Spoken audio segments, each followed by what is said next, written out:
Hit-and-run crashes happen every day in Texas. In just 6 of the more populated counties in the state, more than 40,000 hit-and-run accidents occurred in 2011 and 2012 combined. That according to the Texas Department of Transportation. In the eyes of many in law enforcement, the penalty for failure to stop and render aid, a third-degree felony punishable by up to 10 years in prison, is not enough for drivers to do the right thing. My hearts are broken.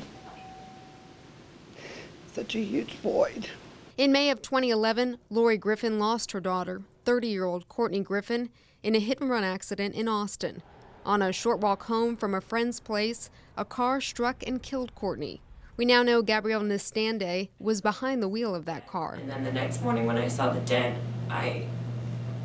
that's when I thought I must have hit a deer. Nestande told a jury last month she did not stick around to find out what cracked her windshield. The former legislative aide admitted she had gone out that night to celebrate the end of the 82nd legislature and drank as many as 5 beers. When something hit her car, Nestande testified she fled scared to her boyfriend's apartment nearby. Whose responsibility is it that Courtney Griffin died?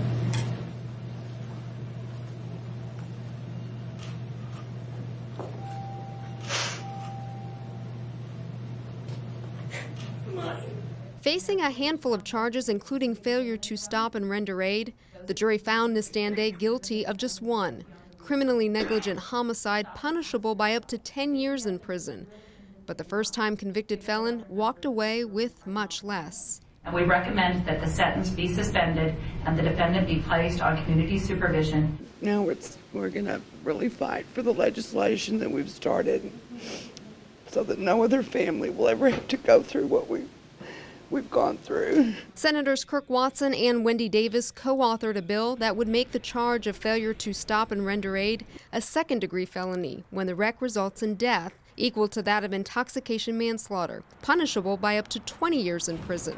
Watson has widespread support in the law enforcement community, starting in his own district. Austin Police Chief ACEVEDO's department worked Courtney Griffin's case. He says the sentence the jury handed GABRIELLE Nestande signaled more has to be done. The message that was sent to me was that we have a permissive attitude, and I don't think that plays well, and I don't think that's in the best interest of this community. ACEVEDO says APD worked 12 fatal hit-and-run accidents last year alone. I think that once people realize that if they do flee, regardless of what happened in the crash, there's going to be a huge, significant penalty for them, that people will stay behind and will save lives. Both ACEVEDO and Watson have met with Griffin's parents about the legislation they say they're working to pass in her memory.